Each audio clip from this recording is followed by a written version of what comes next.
Tybed ai math o grefydd ydy cenedlaetholdeb, a mae sawl math a sawl enwad yn y grefydd genedlaethol fel ym mhob crefydd. Ond mae'n debyg mai rygbi di'r grefydd odia o'r cwbl, gêm na wydda dewis sant ddim amdani. Mi fyddai'n dotio at hen ferchaid, na welsodd rioed bel na chai rygbi, heb sôn am weld gêm, yn gweddio am ei Gymru ennill.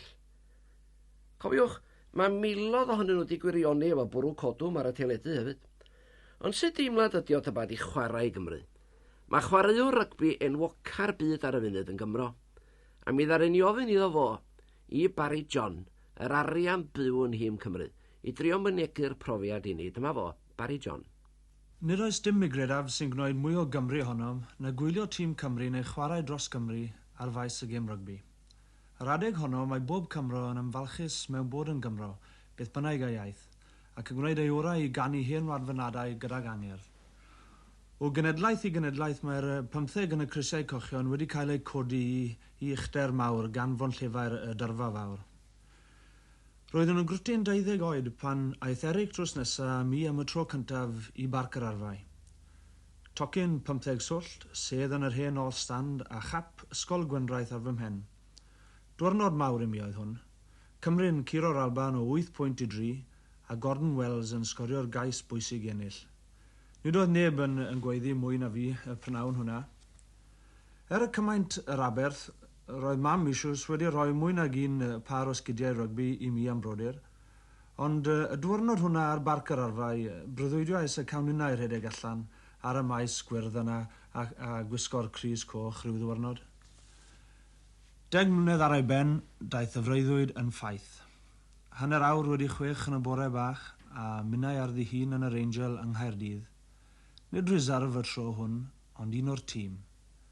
Oedd hi allan y gwynt yn chwythu a'r glaw yn pistillau lawr.